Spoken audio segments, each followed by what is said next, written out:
अस्सलाम वालेकुम। पीएसएल का ज़ोर और शोर से इंतज़ार था, मगर अनफॉर्चुनेटली जो पीएसएल की मैनेजमेंट ने किया है वो बड़ा ही सरप्राइजिंग था और शॉकिंग भी लगा, क्योंकि इन लोगों को थोड़ी सी अकल होनी चाहिए थी कि इतना बड़ा इवेंट होने जा रहा था, आपने प्लानिंग क्यों नहीं करी हुई थी प्रॉपर।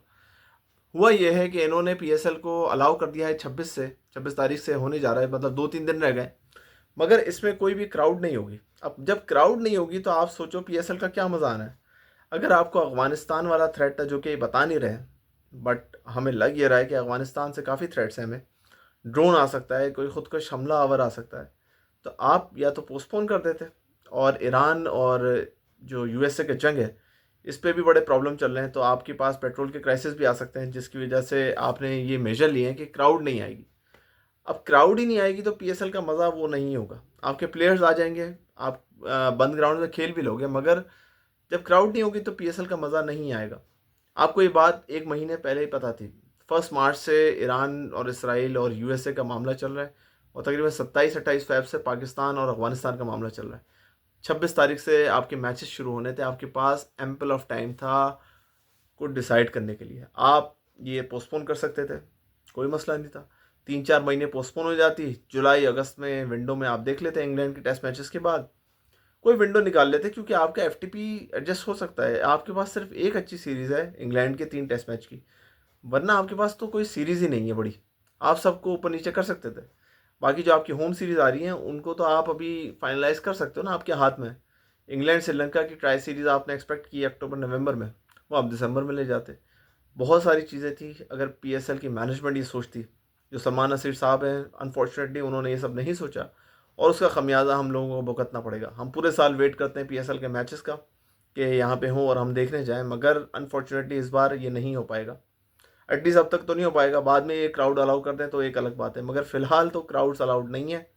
और जो ईरान और यूएस का मामला है, ये भी अभी सेटल डाउन नहीं हुआ है। अभी पाकिस्तान मुज़ाकरात करवाने के मूड में लग रहा है और इनको बिठा भी देगा, मगर क्या इससे जंग ख़त्म हो जाएगी? क्या ऑयल प्राइसेस ड्रॉप हो जाएंगे वापस 80-90 डॉलर पे? ये देखने वाली बात है। फिलहाल अगर हम इसी के टॉपिक पे रहें कि पीएसएल का क्या फ्यूचर हो सकता था, यार पोस्टपोन भी कर सकते थे आप, और आप पूरा पीएसएल उठा के साउथ अफ्रीका भी ले जा सकते थे। साउथ अफ्रीका ले जाने से आपको फ़ायदा ये था कि अगला वर्ल्ड कप 2027 का आपको साउथ अफ्रीका में, आप 2 महीने 3 महीने डिले कर देते और अपना टूर्नामेंट पूरा साउथ अफ्रीका शिफ्ट कर देते। साउथ अफ्रीका की आप ग्राउंड ले लेते 3-4, और उसमें अपने प्लेयर्स को लेके जाते, बाहर से प्लेयर्स भी आपके आसानी से आ जाते, आपके प्लेयर्स क्लाइमेटाइज भी हो जाते उस साउथ अफ्रीकन कंडीशन से जिसमें आपको अगले साल का वर्ल्ड कप खेलना है। मगर थोड़ा सा खर्चा हो जाता, थोड़ा बहुत ये, लेकिन आपका टूर्नामेंट बड़ा अच्छा हो जाता। आपको वहाँ पे ख़तरा नहीं था, कोई अटैक्स का कोई भी इशू नहीं था ना। आपकी लीग भी ग्लोबल चली जाती कि भाई इस बार हम लोगों ने पीएसएल को पाकिस्तान से निकाल के साउथ अफ्रीका में ले गए। इंडिया भी तो लेके गया ना साउथ अफ्रीका, जब उसके प्रॉब्लम्स थे, तो पाकिस्तान भी कर सकता था। बट प्रॉब्लम यही आ रही है कि सोच ही नहीं है इस तरीके की।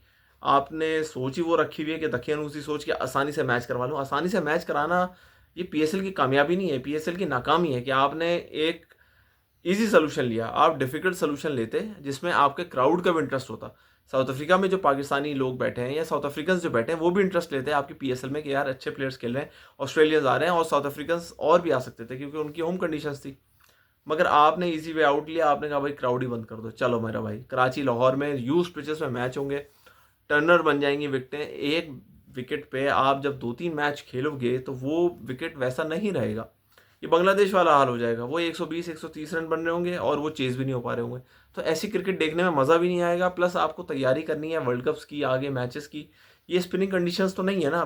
2028 में ऑस्ट्रेलिया में वर्ल्ड कप है टी20 का, 2027 में साउथ अफ्रीका में वर्ल्ड कप है। तो आपने अभी अपने लड़कों को फास्ट बाउंसी विकेट्स पे प्रैक्टिस करानी है। तो आपको चाहिए था या तो साउथ अफ्रीका ले जाते, या आप ये टूर्नामेंट कहीं ऑस्ट्रेलिया ले जाते, न्यूजीलैंड ले जाते, कुछ अलग करते, कुछ नया करते। मतलब इसमें डरने वाली क्या बात थी? एक जियोपॉलिटिकल सिचुएशन आपके हाथ में तो है नहीं। आप 20 दिन का टाइम लेते, 26 मार्च की जगह 26 अप्रैल से स्टार्ट करते, सारे प्लेयर्स को रोक देते और बोलते भाई आप रिपोर्ट करो हमें इधर साउथ अफ्रीका में, ऑस्ट्रेलिया में, न्यूजीलैंड में। आप अगर ऑस्ट्रेलिया में करा देते तो ऑस्ट्रेलियन प्लेयर्स और ज़्यादा इंटरेस्ट लेते आपके पास। मगर आपकी सोच वही दकियानूसी, आपने पाकिस्तान में करा दिया विदाउट क्राउड। किसका इंटरेस्ट होगा? आधे से ज़्यादा इंटरेस्ट तो वैसे ही ख़त्म हो जाएगा जब क्राउड नहीं होगा। तो कोई जाने वाला नहीं है, कोई देखने वाला नहीं है। अब आप अगर पीएसएल टीवी पे ही देख रहे हैं तो बेहतर था भाई साउथ अफ्रीका में करा देते आप, टीवी पे हम यहीं पे देख लेते। आपकी ऑडियंस तो बढ़ जाती। साउथ अफ्रीका के लोगों को तो भी तो पता चलता है पीएसएल क्या चीज़ है। अभी तक तो वो सिर्फ सुनते ही हैं। अभी उनको लाइव देखने का मौका मिलता, थोड़े बहुत आपकी ग्लोबल उसके लिए क्या बोलेंगे, ग्लोबल रेंज के लिए पीएसएल की ये बड़ा ज़रूरी था कि आप बाहर ले जाते, क्योंकि आपके पास हो नहीं पा रही। बेस्ट तो पाकिस्तान में होती, नहीं हो पा रही क्राउड के साथ, तो आप बाहर ले जाओ। फ्यूल के क्राइसिस यहाँ है, बाहर तो इतने नहीं है ना, बाहर ले जाओ आप, वहाँ पे ऐसी कंडीशंस भी नहीं है, वहाँ पे ले जाओ यार, अपना टूर्नामेंट सक्सेसफुल बनाते, इसको कामयाब करते, मगर पीएसएल की मैनेजमेंट ने इतना सोचा ही नहीं। तो बड़ा अफसोसनाक है ये वाक़या। और हम दुआ करते हैं कि पीएसएल के मैचेस भले सेकंड हाफ में सही लेकिन रिज्यूम हो क्राउड्स के लिए, और लाहौर कराची में ही भले क्राउड्स खोल दें आप, लेकिन ये खुलनी चाहिए, क्योंकि हालात का कुछ पता नहीं है कब सही हो जाए। तो उसमें फ़ायदा ही होना है पाकिस्तानियों का कि अब यार अगर क्राउड्स थोड़े आ जाएंगे तो मैचेस देखने में मज़ा आएगा। कम से कम आपका सेकंड हाफ तो मैचेस क्राउड्स के साथ करवा दें पीएसएल, तो बड़ा कामयाबी पीएसएल से हो जाएगी। वरना इंटरेस्ट देखें आप बहुत ही कम हो जाएगा लोगों का अगर क्राउड्स नहीं आते हैं तो। पीएसएल मैनेजमेंट की फिर से प्रॉब्लम है, क्योंकि इन्होंने सोचा नहीं, इन्होंने हर चीज़ बड़ी डिले की। अगर आप देखो ना, ये बड़े नालायक लोग हैं, क्योंकि साल भर आप देखो इन्होंने कुछ भी नहीं किया। इन्होंने ऑक्शन भी जाके जनवरी में करवाएं, प्लेयर्स के ऑक्शंस हों या टीम्स के ऑक्शन। टीम्स के ऑक्शन तो आप पहले करा सकते थे, आप अगस्त सितंबर में करवा सकते थे, 2-3 ऑक्शन करवा देते। मुल्तान का भी तब हो जाता। ये सियालकोट वाला फियास्को जो हुआ है कि आपने वापस नाम चेंज करके मुल्तान किया, ये भी जहालत है ना। अगर आप पहले कर देते आपके सारी चीज़ें सेट होती। आपका जनवरी में फाइनलाइज हो गया होता कि आपकी कितनी नई टीम है, क्या आपका स्केड्यूल है, क्या मसला है।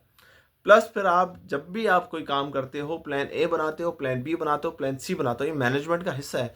पता नहीं इन्होंने पढ़ी है नहीं पढ़ी है, नहीं तो चीचा वतनी यूनिवर्सिटी से पढ़ ली है, पता नहीं कहाँ से पढ़ ली है, कि इनको यही नहीं पता कि किस तरीके से बफर रखते हुए काम किया जाता है। आपका बैकअप ही नहीं था इस टूर्नामेंट के लिए कि आपने किस तरीके से प्रोसीड करना है अगर तो कोई सिचुएशन आ जाती है। खुदा ना खास्ता कोई सुसाइड बम्बर घुस जाता है डायरेक्ट, तो ये भी एक प्रॉब्लम थी ना। अभी भी ये प्रॉब्लम है, जैसे रिस्क है, जिसकी वजह से आपने पोस्टपोन नहीं किया, आपने विदाउट क्राउड्स करा दिया। तो आप या तो पोस्टपोन कर देते या बाहर ले जाते, आपके पास एम्पल ऑफ टाइम था। आखिरी दिन पे फैसला कर रहे हो कि यार क्राउड्स नहीं होंगे। तो ये तो हमारी मैनेजमेंट का हाल है पीएसएल की, अल्लाह इनको हिदायत देगा। मोहसिन नकवी साहब से फिर रिक्वेस्ट है कि यार आप थोड़ा टाइम अगर लगा देना और अच्छे बंदे अपने पास रख लें, थोड़े पढ़े लिखे बंदे पीएसएल के मैनेजमेंट या पीसीबी में रख लें, जो आपको सही एडवाइस कर सके। या आपने जिस तरह के लोग रखे हैं या आपको उल्टा ही घुमाते रहेंगे, क्योंकि इनके अपने फ़ायदे इसी चीज़ में, आसानी से काम हो जाए। सब लोग अपना ख्याल रखें और पाकिस्तान के लिए दुआ करते रहें। अल्लाह हाफ़िज़।